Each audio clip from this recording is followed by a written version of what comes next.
Hello and welcome back to another video, people. Welcome back to the YouTube channel. And make sure you're smashing the likes. Make sure you're subscribing if you're new. We're trying to reach 1K before the end of the season.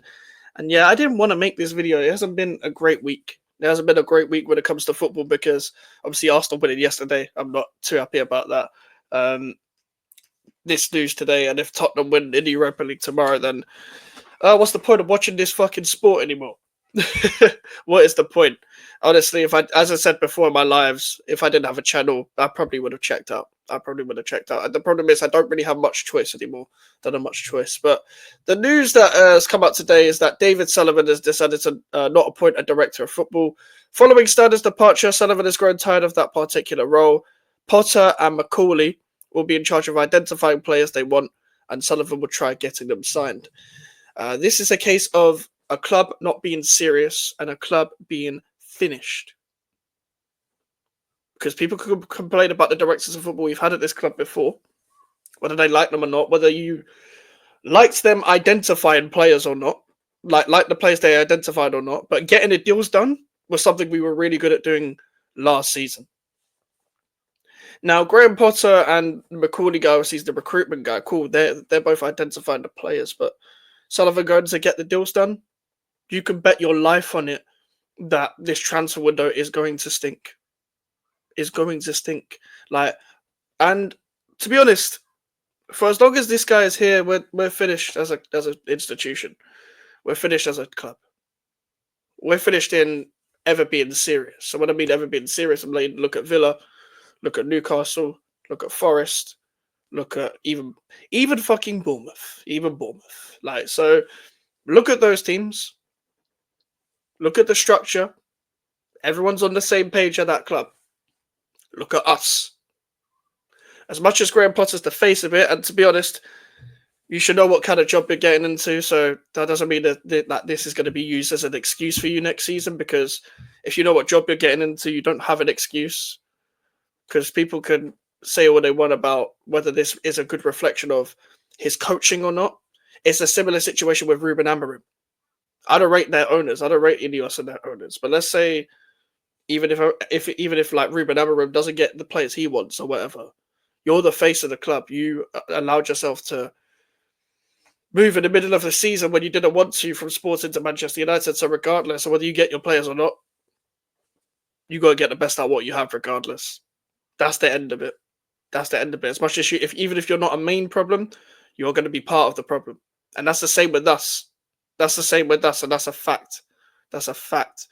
Because if anything does go wrong with Graham Potter, he's going to have to share the blame regardless, even if you're not the main problem, even if you don't get the players that you need and that you want. We're never going to be serious. Because if people don't know, like before already, like even before David Moyes joined the club, like this guy with mediocre managers was just trying to sign the players themselves, despite the fact that there's been directors of football there. And any owner that says has grown tired of the particular role of a director of football doesn't know how to run a fucking football club. He doesn't know how to run a football club. And to be honest, I'm getting sick of that fucking family, to be honest. I'm getting sick of the Sullivan family. I've been sick of them, but like every time I see something like this to do with David Sullivan, when it's something remotely negative towards our club, I always think back to the quote when Jack Sullivan went on Spencer FC's podcast and said that they like the Brighton model. I don't give a fuck about the Brighton model. I'll be real. I don't care. But at least they know how to run a club in the modern era. If you wanted to be, I'm not saying be like the Brighton model, but you like the Brighton model, yet your stupid midget of a father has decided to run the club himself. Every single part of it. So what you're going to see, guys, you're only going to see like English players, Will Salthouse clients, fucking free signings because of David Sullivan. Cheap deals. We're going to miss out on all these players that we could get for a little bit higher wages, or because we don't want to pay an extra 2 million or whatever. That's going to happen more often. Whether you liked the structure under Snyder or not, it's better than this. And that's a fact. I get if you're critical of the directors of football that were here, but those of you that thought he was the face of the problem, I hope you're happy. Because this is the face of the problem. This is the face of the problem. I've had enough. I've had enough. I've had enough of this shit. Moving to the London Stadium to do what? To do what? And people can say, but you won a trophy 2 years ago. That doesn't mean I have to accept everything else that happens at my club for the remainder of time. For the remainder of time. Like, I don't have the energy to be screaming and shouting. I don't have the energy. I've come to acceptance almost of where this club is. Like, what's the point? What is the point? We always do this as a football institution. But people are going to remain to get their hopes up. Probably overhype us again. And then be like, oh, where did it all go wrong? Where did it all go wrong? Well, we're in April. I'm going to tell you where the problems are going to go wrong. At best, next season, I don't care. I don't care that the summer transfer window hasn't started. I don't care that it's spring. I'm here to tell you this, yeah? At best, we'll finish 10th. I don't care about 10th. I don't care. I will only care about 10th if I can see, cool, the manager's doing all that he can, and it's just down to individual errors for why we've missed out on a certain amount of points.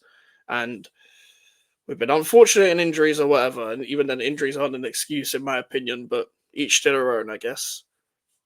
If that was to happen, then cool. But I still don't care about 10th. I still don't care. I have never cared about 10th. Not in this era of West Ham. Not in West Ham London era that it says on the badge. Not in the era of moving to the shithole. Not in that era. No. Not in that era. Not in this era of West Ham where you've given us hope in a few seasons where we could capitalise. There's no point of even looking at managers anymore. Don't get me wrong, if Graham Potter does do badly, I'm still going to criticise him. I'm still going to criticise him. Everyone knows on this channel, everyone gets criticised.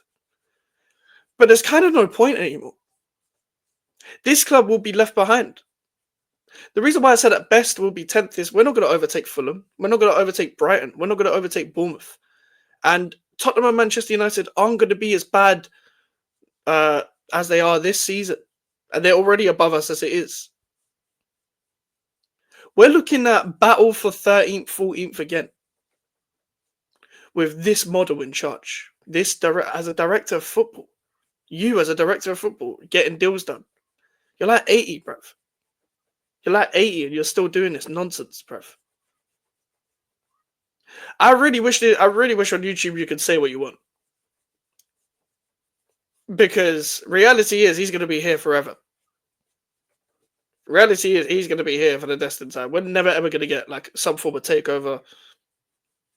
Even if he goes like Gold did, it will just get passed down to the family. It'll be Jack Sullivan to take over next. They are the worst. They are some of the worst things that ever happened to this club. And that's saying a lot because we were nearly run bankrupt and redundant when they took over under the Icelandic owners. Cool, they may not be as bad as them financially. Well done on stabilizing a club. That's the bare minimum. That's the bare fucking minimum. You're the one that drew expectation because you wanted to move to a stadium. Move to a new stadium. And I can't lie. Next season could get dark. Next season could get dark. It can. We've seen what happens when it gets dark at West Ham. When you are tired of individual managers, individual players, season after season after season for the most part, and that all conglomerates into one. There's built up frustration. Fans already don't want to go to the stadium. Spent most of the season protesting about concessions. Next season's going to be dark. It's going to be fun for everyone that isn't a West Ham fan. Not for us. Not for people like me and some of you that are watching our West Ham fans as well. Next season's going to be very, very dark. I'm seeing links to James Trafford. These are the kind of players we're going for now. James Trafford's not good enough. Look at our upgraded goalkeeper and you tell me about James Trafford. He's not an upgrade. James Trafford's not an upgrade on what we have. He's not. I'm not interested in Talk Sport links. I already kind of know we're going to go after Kyle Walker-Peters. He's a free signing. We were interested last summer. It makes sense. We need depth in right back because we're going to lose Sufa on a free. That makes sense. And I don't mind that signing. Another homegrown signing, that will help. If you like, they're going to miss out on Jonathan David. So, here's what it is. That Bizanzu guy? What's the fucking Banzuzi. He's going to Leipzig, I'm pretty sure. So, great start from David Sullivan. Fantastic start. I'm not saying even the previous director of football would have got that done either, but like, you're now the face of it. You're now the face of all of this. And when we finish, 14th next season, fuck it. We might get relegated. Fuck it. We might get relegated next season. If Leeds, Sheffield United and Burnley fix up, we might be down there again. No one, like, West Ham fans are loyal. But they're loyal in their own home. You think West Ham fans are going to want to go to that fucking stadium in a championship? If it was Upton Park, cool. You think I'm going to go to that stadium to watch championship football just to see us miss out on promotion places? To try and get into the Premier League again through the playoffs? I'm not fucking celebrating that shit. You'll get a watch along and that's it. I'm going to talk about other shit. Because if it was off camera, I'm disassociating myself with this club. Because I never wanted to move to that fucking stadium in the first place. Never. That's the reason why I stopped going. I was going from 14, 15, 16, from 2010, 2011. And then I stopped going at 16, 17. The league places didn't change. So it wasn't a glory hunting thing. How can you be a glory hunter as a West Ham fan? How? So I'm not trying to hear anything. When West Ham fans start leaving like games in the fucking 25th minute, you can't fucking blame them. You can't. By the time you get to the fucking Stratford station anyway, the game's done, bro. The game's done. So there's no point. I'm not trying to hear a single peep from anyone. I will go to war next season talking about this club. If I hear any fucking nonsense from any pundit, content creator, Twitter account, TikTok nonce, anyone, I will fucking bury you on this channel. Verbally, of course. Make sure to like the video. Make sure to subscribe if you're new. We've got the watch along for PSG Aston Villa. Then we've got Footy Talk with Prime straight after. We've got some clips being uploaded soon as well. I'll see you guys later. Take care and peace.